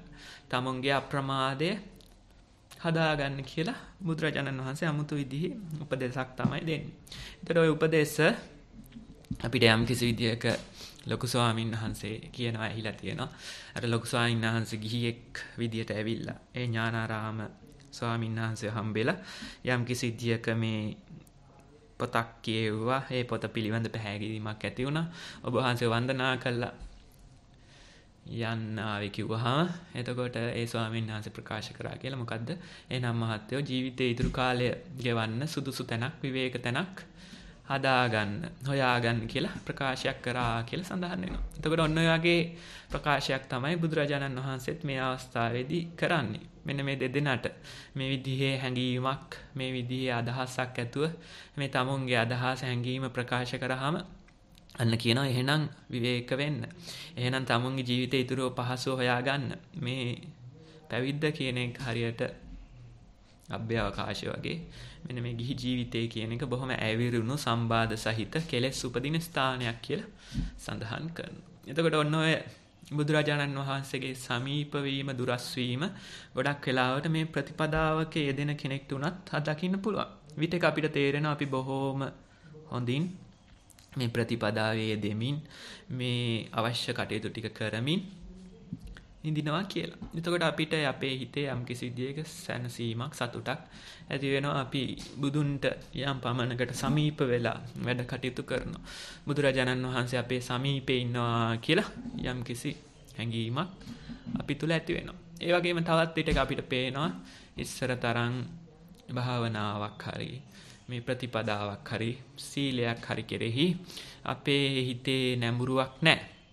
ඒ වෙනුවට අපේ හිත ගොඩක් වෙලාවට අර පරණ පුරුදු ස්වභාවයල් වලට පරණ පුරුදු ඇබ්බැහි වලට අදිමින් පවතිනවා කියන එක අපිට දකින්න පුළුවන්. කම්මැලි වෙලා ඉන්නවා කියලා අපිට දකින්න පුළුවන්. අනේ එතකොට අපේ හිතේ යම් කිසි විදියක වෙහෙසක් දුකක් කනගාටුවක් ඇති වෙනවා. මොකද්ද? අන්න අපි බුදුන්ගෙන් යම් පමණකට දුරස් වුණා. මේ බුදුරජාණන් වහන්සේගේ අවවාදයෙන් යම් පමණකට දුරස් වුණා කියලා අපිට අත්දකින්න පුළුවන්. එතකොට ඔන්න ඔය විදිහේ වෙස්පෙරලියක් ඔන්න ඔය විදිහේ බුදුන්ට සමීප වීමක් දුරස් වීමක් අපි තුලත් තියෙනවා. එතකොට කෙනෙක් හිතනවා කල්පනා කරනවා මේකෙන් ලොකු වෙහෙසක් ඇති කරගන්නවා. නමුත් ඇත්තටම අන්න අර උඩ පහළ යන ගමනක් තමයි උතන තියෙන්නේ. අර අපි කිව්වේ බෝතලයක ගමන. බෝතලේ උඩ යනවා පහළ යනවා. උඩ පහළ යනවා. එතකොට මේ රැල්ලක් එකක් දෙකක් තුනක් දැක කෙනෙක් බොහෝ විට වෙහෙසක් අරගන්නවා. අන්න දැන් උඩ ගියා. දැන් පහළ ගියා. අයියෝ ආපහු උඩ ගියා කියලා. ඔන්න ඔය විදිහේ වෙහෙසක් අරගන්නවා. නමුත් ඔය රැලි 100,000 ගණනක් දකින්නකොට අර බෝතලේට කල්පනා වෙනවා ඇති මේ රැල්ල එහෙම වුණාට මේකේ ගමනක් තියෙනවා. පොඩ්ඩක් උඩ පහළ ගියාට මේකේ ගමනක් තියෙනවා. අන්නේ ගමන පිළිබඳ අදහසකින් මං කල් ගෙවනවා කියන හැඟීමක් තියෙන්න පුළුවන්. ඉතින් ඒ ගමන ගැන බැලුවොත් බලන්න ඕනේ තමුන් මොන දිහාවටද ගමන් කරන්නේ. අර විදිහේ විවේක වූ දූපතක්, ඒ විදිහේ සැනසීමක් තියෙන දූපතක්, ඒ විදිහේ සම්බාධ රහිත දූපතක් දිහාවටද එහෙම නැත්නම් බොහොම ඇවිරුණු සම්බාධ සහිත යම් කිසි විදියක තමුන්ව පහළට ඇදගෙන යන දූපතක් දිහාවටද කියලා ඒ දීර්ඝ කාලීන ගමන දිහා බලන්න ඕනේ. එහෙම නැතුව අන්න අර උඩ පහළ ගියා කියලා ඒකින් වෙහෙසක් හදාගත්තා කියලා එච්චර තේරුමක් නැහැ. ඒ ඉතින් මුලදී එහෙම වෙහෙසක් ඇති වෙනවා. නමුත් යන්න කල් යන්න තමන් පරිණත වෙන්න පරිණත යනුවෙන් අදහස් කරන්නේ මේ ප්‍රතිපදාවේ පරිණත වෙන්න තේරෙනවා. මෙන්න මේ උඩ පහළ ගියාට යම් කිසි විදියක ගමනක එදිලා තියෙනවා කියලා. අර විදිය උඩ පහළ යාම් ගැන තියුණු කරදරේ තියුණු වෙහෙස පොඩ්ඩක් අඩු කරගෙන ඒ වෙනුවට මම මේ දීර්ඝ කාලීන ගමන දිහා බලනවා කියන හැඟීමක් මේ තැනත් තුළ ඇති කරගන්න පුළුවන්. ඒ විදිහේ හැඟීමක් පෙරදැඩි කරගෙන කල් ගෙවන්න මේ තැනත්තට පුළුවන්. අන්න එහෙම බැලුවොත් තේරෙනවා අන්න අර යම් කිසි දුර බැහැර ගමනක යෙදිලා ඉන්නවා. එහෙම නැත්නම් ඔය කතාව මේ විදිහට කිව්වේ. හැකි මොකද්ද? රළ වෙනස් වුණාට මුහුද වෙනස් වෙන්නේ නැහැ. රළ වෙනස් වුණාට මුහුද වෙනස් වෙන්නේ නැහැ කියලා යම් කිසි කතාවක් තියෙනවා. අන්න රළ තමයි උස් පහළ යන්නේ. නමුත් මුහුද කියන එක වෙනස් වෙන්නේ නැහැ. ඉතින් තමුන්ට යම් කිසි විදියක කරදරයක් බාධකයක් අහම තමුන්ට යම් කිසි විදියක වෙහෙසක් මතුවෙලාම වහ ප්‍රතික්‍රියා කර යුතුයි. වහ මේක විසඳිය යුතුයි කියලා යම් කිසි ප්‍රශ්නයක් ගැටලුවක් ඉස්මතු වෙලාම ඔන්න ඕක පොඩ්ඩක් හිතට නගා ගන්න පුළුවන්. ඔන්න රළයක් දෙකක් මතුවෙලා එනවා. මේ රළ වෙනස් වුණාට මුහුදේ එපමණක වෙනසක් නැහැ. මුහුද ඒ විදිහට වෙනස් වෙන්නේ නැහැ.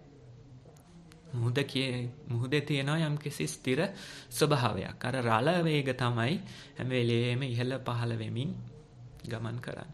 එතකොට අපේ ගමන අනිවාර්යෙන් මෙන්න මේ රළ අතරින් තමයි යෙදිලා තියෙන්නේ. ඒ රළ මග ඇරමින් එක කෙලින් එක ස්ථිර විදියකට අපිට ගමන් කරන්න බෑ. ඒ වෙනුවට හැම වෙලේම අර රළේ උස් පහත් වීම අතරේ තමයි අපේ ගමන යෙදිලා ඉන්නේ. එතකොට අර රළ වේගකින් වෙහසක් මතුවෙලාම රළ වේගකින් උස් වීමක් පහත් වීමක් මතුවෙලාම අපිට නැවත හිතට නගා ගන්න පුළුවන්. ඔන්න තව රළයක් ආවා. තව රළයක් ආවා.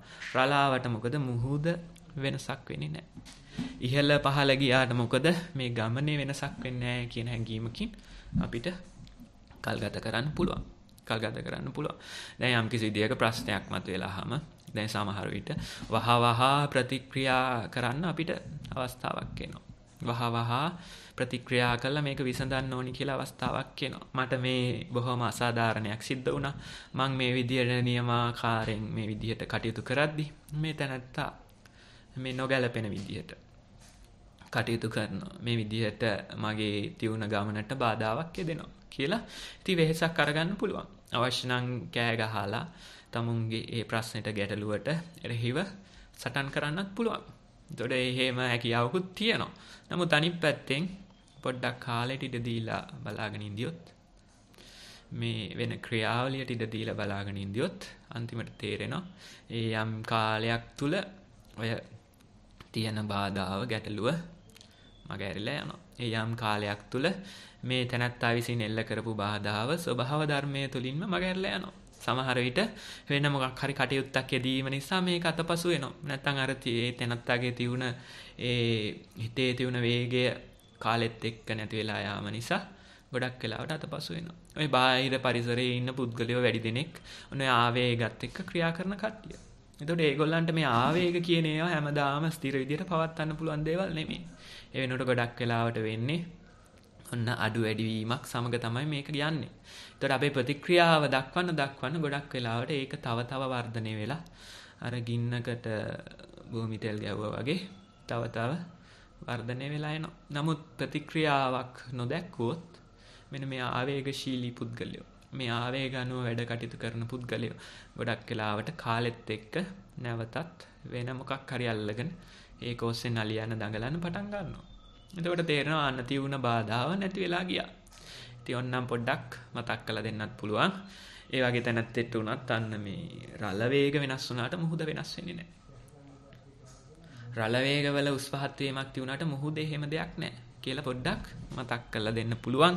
ඒ විදිහේ ඉවසීමක් තමුන් කෙරෙහි ලං කරගත්තොත්. ඉතින් ඔන්න ඔය ඉවසීම් ගමන් අතරින් එහෙම නැත්නම් උස් පහත් වීම අතරින් අපි යම් කිසි විදිහක ඒ දිවයිනක් සොයාගෙන ගමනක යෙදෙනවා. ඒ විදිහේ පහසුවක් හොයාගෙන ගමනක යෙදෙනවා. ඒ විදිහේ ආරක්ෂාකාරී ලෙනක් හොයාගෙන ගමනක යෙදෙනවා. එතකොට මෙන්න මේ බුදුරජාණන් වහන්සේත් මේ දෙන්නට කියන්නේ මේ වගේ දෙයක්. මොකද්ද? මෙන්න මේ ගිහි ජීවිතේ ඉතින් ඔය උස්පාත් වීම සහිතයි. ඉතින් පැවිද්ද ඒවා අඩුයි. ඒකින්ද පොඩ්ඩක් පැවිද්ද දිහාවට, තමුන්ගේ පහසුව දිහාවට, තමුන්ගේ විවේක දිහාවට යොමු වෙන්න කියලා මේ දෙන්නට යම් කිසි විදිහක අවවාදයක් කරනවා. අර කියපු කතන්දරේ ඔක්කොම අහගෙන ඉඳලා තමයි මේක කියන්නේ. ඒකට බොහොම කෙටි අවවාදයක් තමයි ලබා දෙන්නේ. එතකොට අපි හිතමු දැන් සමහර විට සිල්පදයක් රැකගෙන ඉන්න කෙනෙක් වෙන්න පුළුවන්. එහෙම නැත්නම් මේ විදිහේ භාවනාවක් කරගෙන ඉන්න කෙනෙක් වෙන්න පුළුවන්. මේ විදිහේ පැවිද්දක් කරන්න බලාපොරොත්තු වෙන කෙනෙක් වෙන්න පුළුවන්. ඔය කොයි දේ වුණත් ඔන්න ඔය උස් පහත් වීම අතරින් යන ගමනක් තමයි තියෙන්නේ. ඒතකොට කට්ටිය හිතනවා මේ පැවිද්ද නම් බොහොම වටින දෙයක්. මේ කරන හාමුදුරුවන්ටත් ඉතින් සෑහෙන ගරු කරනවා. නමුත් අපිට ඕක බෑ කියන වගේ අදහසෙන් තමයි ඉන්නේ. අපිට ඕක කරන්න අමාරු දෙයක්. අපිට ওই විදිහේ පහසුවක් අර විදිහේ අභ්‍යවකාශයට යන්න කැමැත්තක් පහසුවක් හැකියාවක් අපිට නැහැ කියලා. ඉතින් බැරියාවක් ඉදිරියෙන් තියාගෙන කන්නත් ඕනේ බඩට දාගන්නත් බෑ වගේ අදහසකින් ඉන්නවා. නමුත් එහෙම ඉන්දියාට මොකද මේ පැවිදි වෙලා ඉන්න කට්ටිය කවුරුත් එහෙම සිවුරු පොරෝගෙන ඉපදිච්ච කට්ටිය නෙමෙයි. තට්ටේ ගාගෙන ඉපදිච්ච කට්ටිය නෙමෙයි. ඒ වෙනුවට යම් කිසි අවධියක ඒ පරිවර්තනයට ලක් වෙච්ච පිරිසක්. ඉතින් අර පොඩි දරුවෙක් ඉපදෙනකොට සමහර විට කෙස් වැඩි තියුණ නැති වුණාට ඒ තට්ටේ ගාගෙන ඇවිල්ලා නෙමෙයි. ඊළඟට සිවුරු පොරවගෙන ඇවිල්ලා නෙමෙයි. ඒ වෙනුවට අනේ යම් කිසි කාලයක යම් කිසි ලං කරගත්ත දරාගත්ත පරිවර්තනයක් තමයි ඒ පිරිස තුල තියෙන්නේ. ඒ විදිහේ පරිවර්තනයකට ශක්තිය තියනවාද නැද්ද කියන එකේ තම තමුන් ඉතින් පරීක්ෂා කරගත යුතුයි. දැන් සාමාන්‍යයෙන් මේ වගේ ගමනක් යනකොට ඒ විදිහේ පහසුවක් තමුන්ට ලං කර ගන්නකොට ඉතින් අර තියුණ පද්ධතිය ඔක්කොම දෙදරුම් කනවා. ඒ පද්ධතිය ඔක්කොම බොහොම ආවේගශීලීව බොහොම වෙහෙසෙන් බොහොම ද්වේෂ සහගතව වැඩ කටයුතු කරනවා. ඉතින් එතකොට ඒ ද්වේෂයට අනුව ප්‍රතික්‍රියා දක්වලා ඒ ද්වේෂය ඔස්සේ පැටලිලා ගිහිල්ලා ගොඩක් වෙලාවට මේ වගේ ගමනක් එන්න අමාරුයි. නමුත් තේරුම් ගත යුතු තමයි මෙන්න මේ ද්වේෂය, මෙන්න මේ තියෙන ආවේගය, මේ සියල්ලම මේ සුබ ලකුණු. සුබ ලකුණු මොකක්ද හේතුව? නිවැරදි දිහාවකට ගමනක් යෙදෙනවා කියන සුබ ලකුණු. නමුත් ඉතින් ඒ උස් පහත් වීම වලට ප්‍රතික්‍රියා කිරීමෙන් ගොඩක් වෙලාවට මේවා මේ ගමන යන්න මේ මාර්ගය යන්න අපහසුයක් තියෙනවා. ඒ වෙනුවට තම තමුන් පුළුවන් විදිහට ඒ ඉලක්කය තියාගෙන ටිකෙන් ටික වැඩ කටයුතු කරගෙන ගියොත් ටිකෙන් ටික ඒ විදිහට උත්සාහයක් දරුවොත් අනේ යම්කිසි කාලයක් ගැලපිලා එනවා. යම්කිසි කාලයකට අනුව ඒ අවස්ථාව උදා වෙලා එනවා. ඉතින් ඒ උදා වෙලා එන අවස්ථාවට අර බාධක කරදර ටික ඔක්කොම එහෙම වෙලා යම්කිසි එලියක් වැටුණා වගේ පහසුවක් වැටුණා වගේ තත්ත්වයක් උදා වෙලා එනවා. ඉතින් ඔය සම්බාධ සහිත ස්ථානි, ඔය දුක් කරදර සහිත ස්ථානි දැකීමෙන් දැනීමෙන් තමයි ඒක ඒ විදිහේ ගමනකට, ඒ විදිහේ උත්සාහයකට කාලේ යෙදෙන්නේ. දැන් පහුගිය දවසක් කෙනෙක් කියනවා මොකද්ද මේ තමුන් වැටිලා ඉන්න කරදරයක, බාධකයක, වෙහෙසක තත්ත්වය තමයි මේ කියන්නේ. මොකද්ද කියනවා? මේ යම් කිසි විදියක යම් කිසි කසාදයක් කරගෙන ඉඳලා ඒ කසාදෙ වෙන්වීමක් සමග ඒ ඩිවෝර්ස් එකක් සමග මේ පුද්ගලයාගේ වෙච්ච පරිවර්තනයක් යම් කිසි ඒක දරා ගන්න ඒ වෙහෙස අඩු කරගන්න ක්‍රමයක් විදිහට යම් කිසි ඇබ්බැහියකට මත්ද්‍රව්‍ය ඇබ්බැහියකට ලක් වෙලා ඊට පස්සේ දෙපාරක් අර ඩීටොක්සින් කියන යම් කිසි විදියක ඒ වෛද්‍යමය ප්‍රතිකර්මයකටත් යොමු වෙලා ඒකෙනුත් ඇබ්බැහිය වළක්ව ගන්න ලැබිලා නැහැ. ඊළඟට මොකද වෙලා තියෙන්නේ? අර යම්කිසි වෙහෙසක්, කරදරයක්, දුකක් ආපු වෙලාවක ඉතින් හඬමින් වැළපෙමින් නැවතත් අර අබ්බැහියට යන ගතියක්, අර පුරුද්දට යන ගතියක් තියෙනවා. ඉතින් වොඩ්කා බෝතලයකුත් එක්ක බෙන්සීන් කියන යම්කිසි ද්‍රව්‍යයක් අරගෙන මැරෙන තත්ත්වෙටම ඒ ඕවර්ඩෝස් වෙලා ජීවිතේ නැති වෙන තත්ත්වෙටම ගිහිල්ලා. නමුත් අන්තිමට කොහොම හරි ස්පිරිතාලේදී නැවතත් සී කල්පනා වෙනකොට එන්නේ වෙලාවේ කල්පනා වුණාලු මොකද්ද මම මේ කරන ගමනේ, මේ යන ගමනේ, මේ ගත කරන ජීවිතේ මේ අබ්බැහියේ තේරුමක් නැහැ. මම මේකෙන් වැළකීලා ඉන්නවා කියන යම්කිසි අදිෂ්ඨානයක්, අදහසක් හිතේ පහළ වුණා කියලා. එතනින් පස්සේ දැනට කාලයක් තිස්සේ ඒකෙන් වැළකීලා ඉන්නවා කියන හැඟීමක් තියෙනවා. ඒ විදිහේ ප්‍රකාශයක් කරනවා.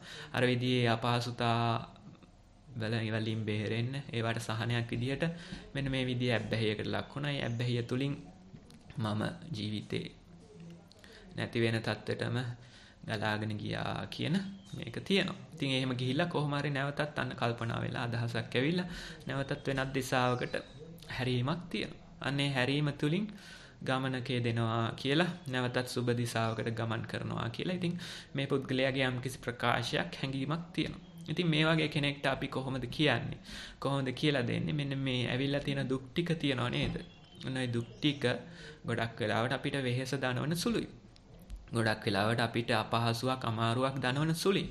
නමුත් අන්නේ දුකෙන්ම තමයි මෙන්න මේ දුක නැති කිරීමේ දොරටුව විවර කරලා දෙන්නේ. මෙන්න මේ තමුන්ගේ ජීවිතේට එල්ල වෙලා තියෙන වෙහෙසෙන්ම තමයි මෙන්න මේ දුක නැති කිරීමේ දොරටුව විවර කරලා දෙන්නේ. ඉතින් ඒ වගේ කෙනෙක්ට කිව්වොත් අපි ප්‍රාර්ථනා කරොත් එහෙනම් තව වැඩියෙන් මේ විදිහට දුක් කරදරම මේ ජීවිතේ විඳින්න ලැබේවා කියලා. ඒතකොට ඒ ප්‍රාර්ථනාව බොහෝ විට අසුභවාදී ප්‍රාර්ථනාවක් බවට පත් වෙනවා. එහෙම නැත්නම් අපි තරහකාරයට කරපු ප්‍රාර්ථනාවක් බවට පත් වෙනවා. නමුත් ඇත්තටම මේ දුක් විඳින්න මේ වෙහෙස දරන්න අන්න මේ තැන අතර තේරෙනවා මොකද්ද මේ ජීවිතය කියන එක මේ විදිහේ සම්බාධ සහිත කෙලස් රජස් උපදින අර විදිහේ වෙහෙසතය සහිත ස්ථානයක්. අන්න මේ පැවිද්ද කියන එක හරියට අභ්‍යවකාශය වගේ පහසුවක් තියෙන ස්ථානයක් කියලා ටිකෙන් ටික ඒ විදිහේ ගමනක යෙදෙන්න පුළුවන්.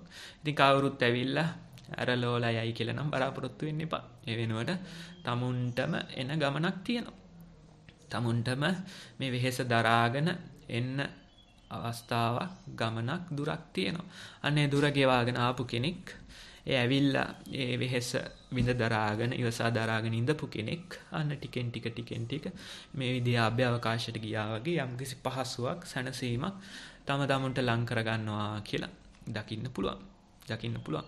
දැන් මට මතකයි මම පැවිදි වෙන්න කියලා හිතාගෙන එනකොට ඉතින් කවුරුත් ඇරලෝල යන්නේ මේ විදිහේ කට්ටිය ඉඳියේ නැහැ. ඉතින් අර මොකද්ද එහෙම සූප්පුවෙන් කිරිපොවන් කට්ටිය කවුරුත් ඉඳියේ නැහැ. ඉතින් බෑග් එක ගත්තා අරගෙන ආවා. එනකොට අවුරුදු කාලයක් අවුරුදු ඔන්න මෙන්න අවුරුදු වලට කලින් සතිය අර පොර කකා බඩු ගන්න සතියක් තියෙන්නේ. අන්න ඒ සතියේ තමයි නික්මිලා ආවේ. අවුරුද්දක් කන්න ඉන්න බෑ කියන අදහසෙන් තමයි ආවේ. ඉතින් එහෙම එනකොට දැන් බස් එකේ නැගලා බෑග් එකත් අරගෙන එනකොට දැන් මේ වටපිටාවේ ඉන්න කට්ටිය ඔක්කොම බොහොම අවුරුදු සිරියෙන් තමයි කල් ගත කරන්නේ. තමන්ගේ පෞල් සංස්ථාවල් වල කට්ටියත් එක්ක එකතු වෙලා ඒ බොහොම ඒ බඩු භාණ්ඩ අරගෙන ඊට පස්සේ ඒ විදිහේ රතිඤ්ඤ වගේ දේවල් සමරන දේවල් අලුත් ඇඳුම් ඊට පස්සේ ගෙදරට අවශ්‍ය වෙන දේවල් මේ සියල්ල අරගෙන බොහොම උද්‍යෝගයෙන් බොහොම සතුටින් මේ පිරිස මේ බස්සේ නැගිලා ගමන් කරනවා. ඒ අතරේ ඉන්න ඕන කෙරවලක තවත් කෙනෙක් අර පිරිසෙන් දුරස් වෙනවා කියන හැඟීමක් සහිතව මේ ලෝකෙට අදාළ නැති කෙනෙක් වගේ කෙනෙකුත් ඉන්නවා. ඉතින් අන්න එන්නේ පරතරය ගැන තමයි බුදුරජාණන් වහන්සේ මේ කියන්නේ. අර තියෙන වටිනාකම් සහ මේ වටිනාකම් අතර වෙනස මොකද්ද කියන පණිවිඩය තමයි දෙන්න උත්සාහ කරන්නේ. ඉතින් එහෙම අපහසුයෙන් අමාරුවෙන් දරාගෙන ආවොත් අන්න කෙනෙක්ට මෙන්න මේ විදිහ අභ්‍යවකාශයකට ගියා වගේ හැඟීමක් පහසුවක් තමුන් තුළ ඇති කරගන්න පුළුවන් කියලා බුදුරජාණන් වහන්සේ මේ දෙදෙනාට කියනවා. ඉතින් මේ දෙන්නට මෙහෙම කිව්වහම මේ දෙන්න ආපහු කියනවා බුදුරජාණන් වහන්සේ හැබැයි ඔయితත් වැඩිය බාධකයක් කරදරයක් දුකක් අපිට තියෙනවා. දැන් මේ බුදුන් නැත්තන එක දුකයි කරදරයි බාධකයි කියලානේ කලින් කිව්වේ. ඊට පස්සේ ඒකට උත්තරයක් දුන්නාම කියනවා හැබැයි ඔయితත් වැඩිය දුකක් බාධකයක් කරදරයක් අපිට තියෙනවා කියලා. අන්න දෙවෙනි එකක් ගැන කියනවා. මොකද්ද අපිට තියෙන්නේ? අපි මේ කොසල් රජතුමාගේ අන්තපුරේ තමයි වැඩ කරන්නේ. එතකොට රජතුමා විට අපිට කියනවා මෙන්න මේ විදිහේ දෙයක්. හරි. මම උයනට යන්න කැමතියි. ඒ කටයුතු සූදානම් කරන්න කියලා අපිට කියනවා. එතකොට අපි මොකද කරන්නේ? මේ රජතුමා කැමති ඒ ඇතුන් පිරිසක් තෝරගෙන අන්නේ ඇතුන් අපි සරසනවා. උයනට යාම සඳහා. ඊළඟට අපි මේ රජ අන්තපුරේ ඉන්න බිසවුන් වහන්සේලාගෙන් ඒ නැගෙනියන්ගෙන් ඒ රජතුමා ප්‍රියමනාප යම් කිසි බිසවක් ඉන්නවද අන්නේ එක් බිසවක් අරගෙන ඇතාගේ ඉදිරියෙන් වාඩි කරනවා. ඊළඟට තව බිසවක් අරගෙන ඇතාගේ පිටිපස්සෙන් වාඩි කරනවා. ඔන්න ඔය විදිහට බිසවුන් වහන්සේලා එකිනෙකා මෙන්න මේ විදිහට ඇතුන්ගේ පිටේ වාඩි කරනවා. වාඩි කරවලා ඒ රජතුමාට අවශ්‍ය කටයුත්ත සූදානම් කරනවා. ඒ සූදානම් කළා තමුන්ගේ හිතේ මේක පිළිබඳ තියෙන ප්‍රශ්නයක් ගැටලුවක් බුදුරජාණන් වහන්සේට ප්‍රකාශ කරනවා. භාග්‍යවතුන් වහන්සේ ඒ බිසවුන් වහන්සේලාගේ සුවඳ ඒ නැගෙනියන්ගේ සුවඳ යම්සේද හරියට අර රජවරුන්ට සුදුසු යම්කිසි විලවුන් බඳුනක් සුවඳ බඳුනක් විවර කරාම ඒ සුවඳ බඳුනේ සුවඳ හාත්පස පැතිරී යන්නේ කොයි ආකාරයෙන්ද වටපිටාවට විහිදෙන්නේ කොයි ආකාරයෙන්ද අන්නේ වගේ සුවඳක් තියෙනවා මේ බිසෝන් වහන්සේලාගේ මේ නැගිනියන්ගේ.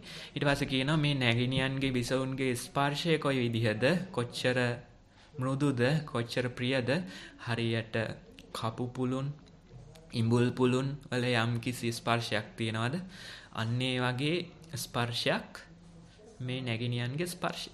එතකොට මේ විදිහේ පරිසරයක තමයි අපි මේ රාජකාරිය කරන්නේ. ඉතින් භාග්‍යවතුන් වහන්සේ ඇතත් රකින්න ඕනේ. ඊළඟට මේ බිසවුන් වහන්සේත් රකින්න ඕනේ. මමත් රැකෙන්න ඕනේ. කියලා කියනවා. ඇතත් රකින්න ඕනේ, බිසවත් රකින්න ඕනේ, මමත් රැකෙන්න ඕනේ. ඔන්න ඔය විදිහේ තුන් පැත්තක් බලාගෙන තමයි අපි මේ වැඩේ කරන්නේ. ඉතින් ඔය කියන්නේ මොකද්ද කියන එක ගොඩේ දෙන්නට තේරෙනවා ඇති. සමහර විට රජ කෙනෙක් එක්ක වැඩ කරනකොට බෙල්ල ගහලා ගියා, අපව තියුණ තැන තිබුණා කියන අතර දෙන්නේ සුළු වෙනසක් තමයි. ඒ ඉතින් සුළු වෙනසක් තමයි දෙක අතර තියෙන්නේ. මොකද්ද? පොඩ්ඩේ එහෙම වුණ ගමන් වැරදි වචනයක් ගියපු ගමන් අන්න බෙල්ලෙන්ම ගැලවිලා යනවා. ඊට පස්සේ තමුන්ගේ හිත ඇතුලෙන් මෙන්න මේ විදිහේ බොහොම ප්‍රියකාරී සුවඳක් තියෙන මේ විදිහේ ඒ ප්‍රියකාරී ස්පර්ශයක් තියෙන ඒ කාන්තාවන් කෙරෙහි නැඹුරුවක් ආසාවක් ප්‍රිය ගතියක් තියෙනවා. ඊළඟට අන්තපුරයක් කියන්නේ කොහොමද නිකන් ඇඟේ එල්ලෙන්න බලාගෙන ඉන්න ගතියක් තමයි තියෙන්නේ. මොකද ඒක රජතුමාලා ඉන්නේ ඉතින් 100කට 1000කට. ඉතින් ඔහොම ප්‍රශ්නෙකුත් තියෙනවා. ඉතින් ඇතා රකින්නත් ඕනේ. ඉතින් කියනවා භාග්‍යතුන් වහන්සේ මේක අපිට අරකටත් වැඩිය බරපතල කරදරයක්. මොකද හේතුව අන්න ඇතා රකින්නත් ඕනේ, අර නෑගෙනියන් රකින්නත් ඕනේ, මම රැකෙන්නත් ඕනේ, මගේ බෙල්ලත් බේර ගන්න ඕනේ කියලා තමයි කියන්නේ. ඉතින් ඔන්න ඕක කිව්වහමත් බුදුරජාණන් වහන්සේ ආපහු කියන මොකද්ද? අර කලින් කියපු කතාවම කියනවා. මේ ගිහි ජීවිතය කියන්නේ සම්බාධ සහිත ස්ථානයක්. ඊට පස්සේ මේ කෙලස් රජස් උපදින ස්ථානයක්. අභ්‍යවකාශය වගේ තමයි මේ පැවිද්ද. අන්න ඒකින්ද තමුන්ගේ පහසුවක් විවේකයක් හදාගන්න අප්‍රමාදී වෙන්න කියලා නැවතත් අවවාද කරනවා. එතකොට ඔන්න ඔය කියන කතාව අරගත්තොත් අපි පොඩ්ඩක් ඉදිරියෙන් තියාගත්තොත් ඔන්න ඔය විදිහට ඇතත් රකින්න ඕනේ. බිසවත් රකින්න ඕනේ. ඒ වගේම තමුන් රැකෙන්නත් ඕනේ.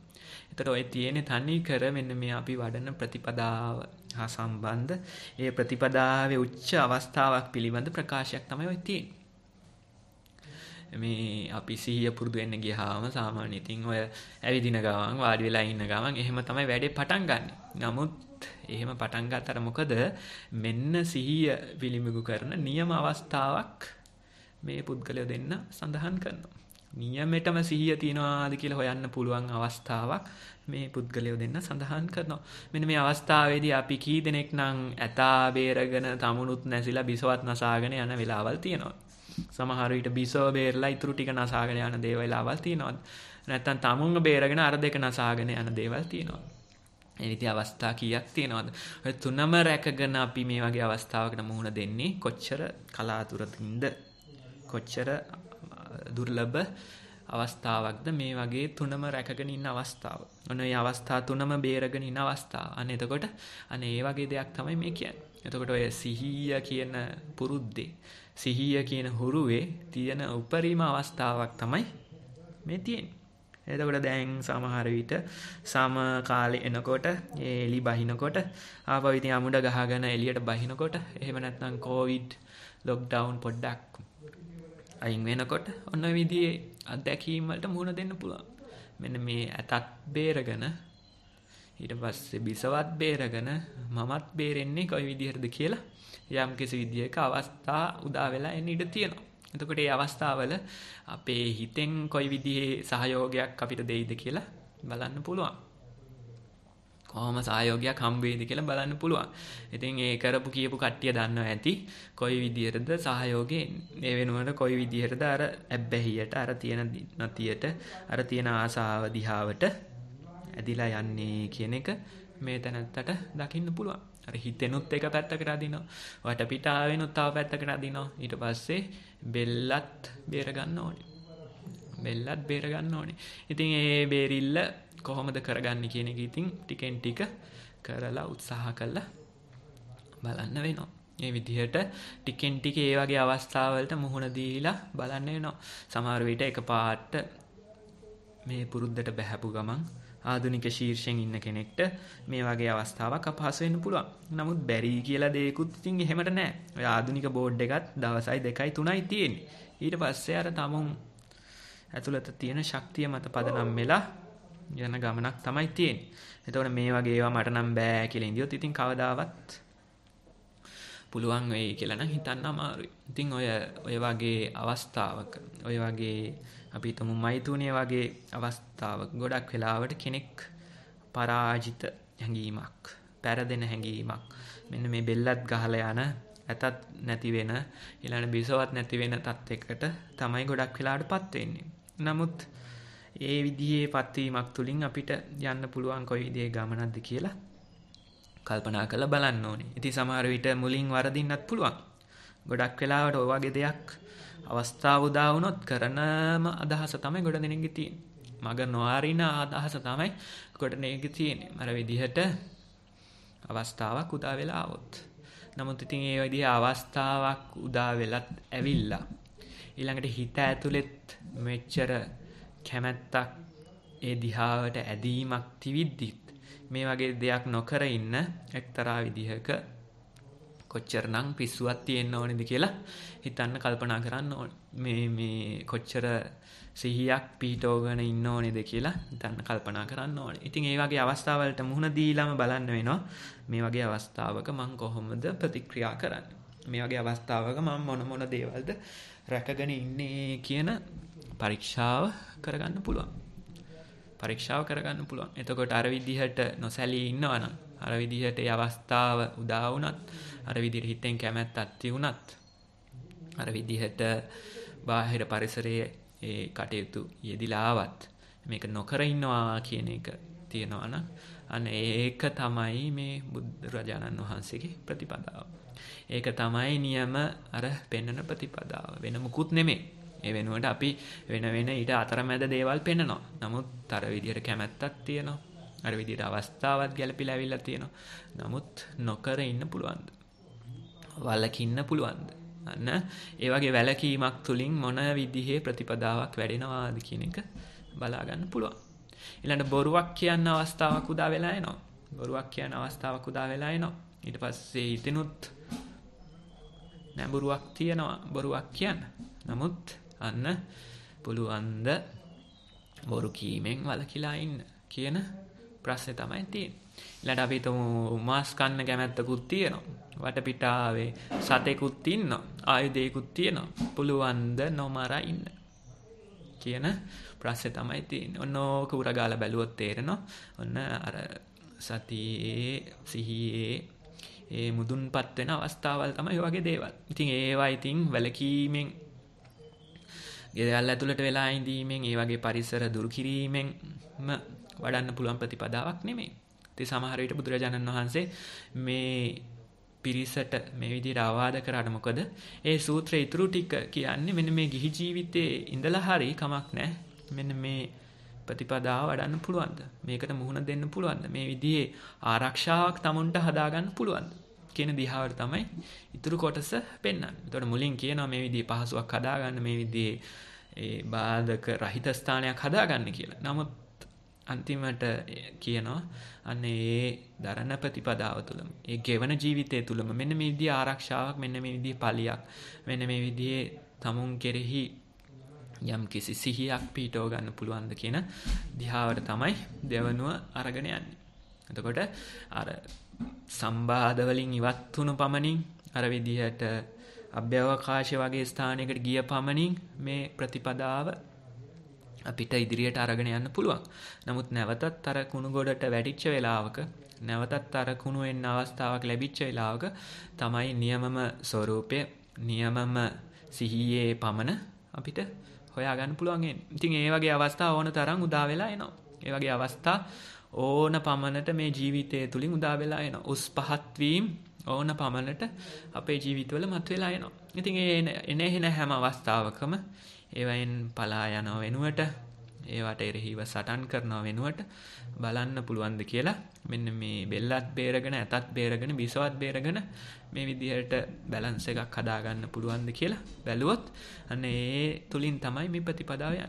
ඉතින් එක්තරා විදිහක අර සම්ප්‍රදාය අර තියෙන විශ්වාස මේ විදිහට කරන්න ඕනේ කියන හැඟීම් පොඩ්ඩක් කඩලා බිඳලා බලන්න වෙන අවස්ථා තමයි.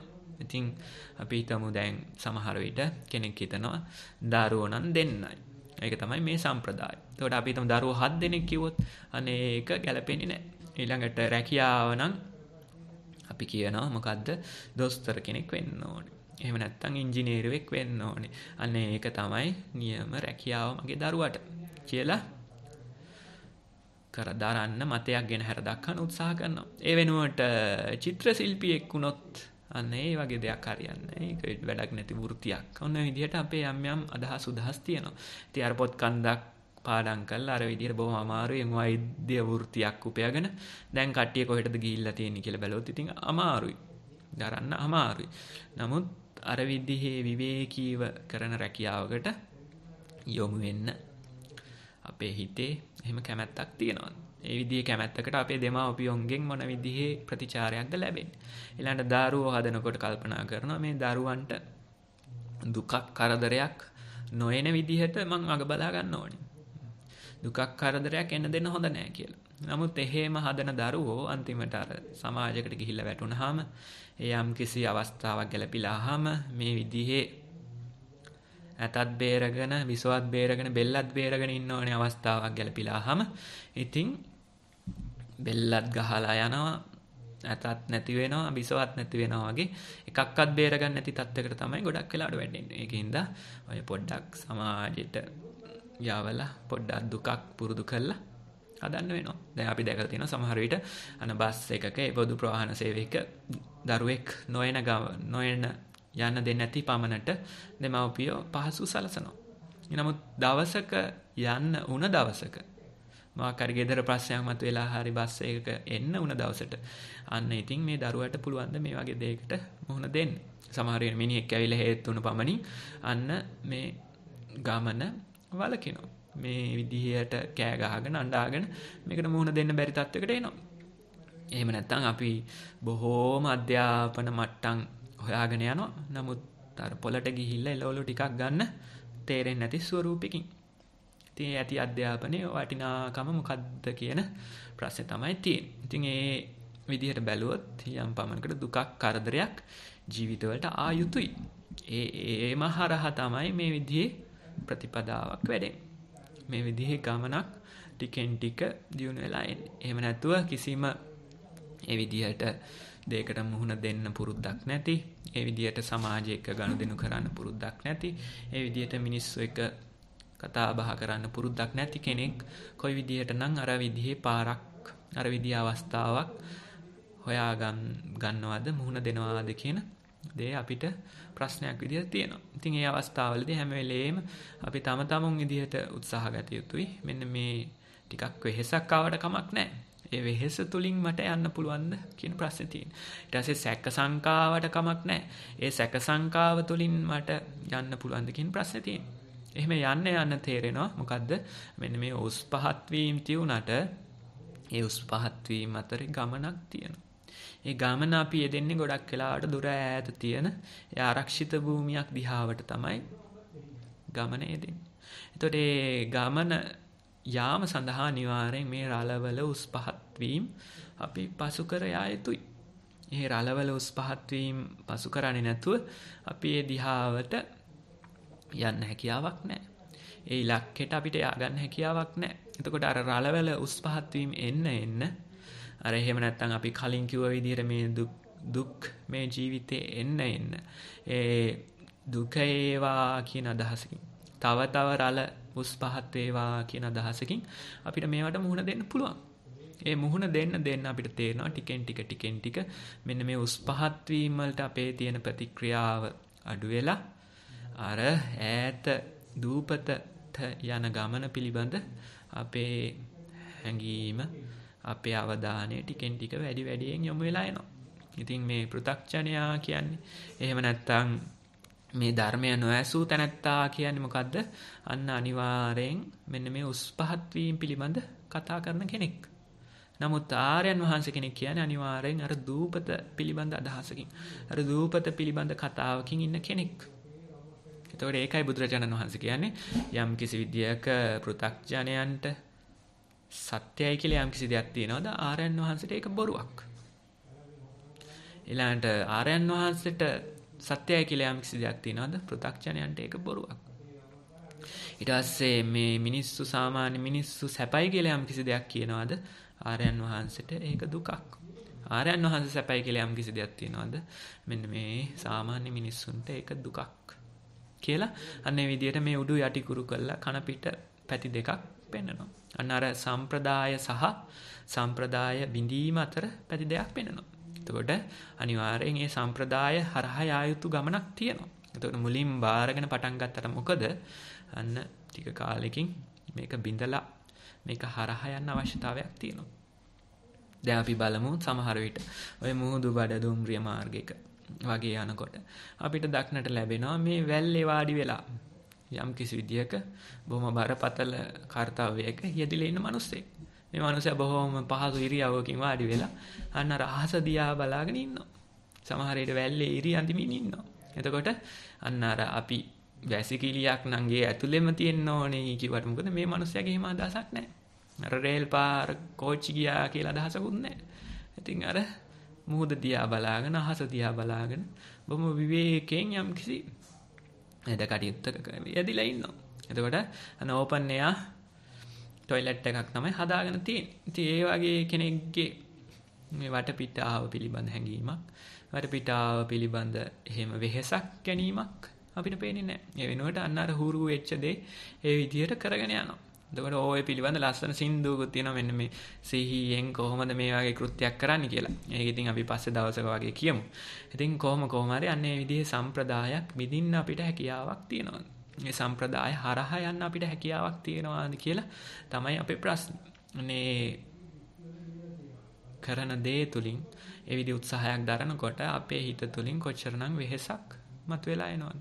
අර උස් පහත් වීම වලින් කොච්චරනම් වෙහෙසක් මතුවලා තියෙනවද? නමුත් ඒ උස් පහත් වීම අතරින් අපිට අන්න අර විදිහ දිවයිනකට යන්න, අර විදිහේ ආරක්ෂිත භූමියකට යන්න හැකියාවක් තියෙනවා.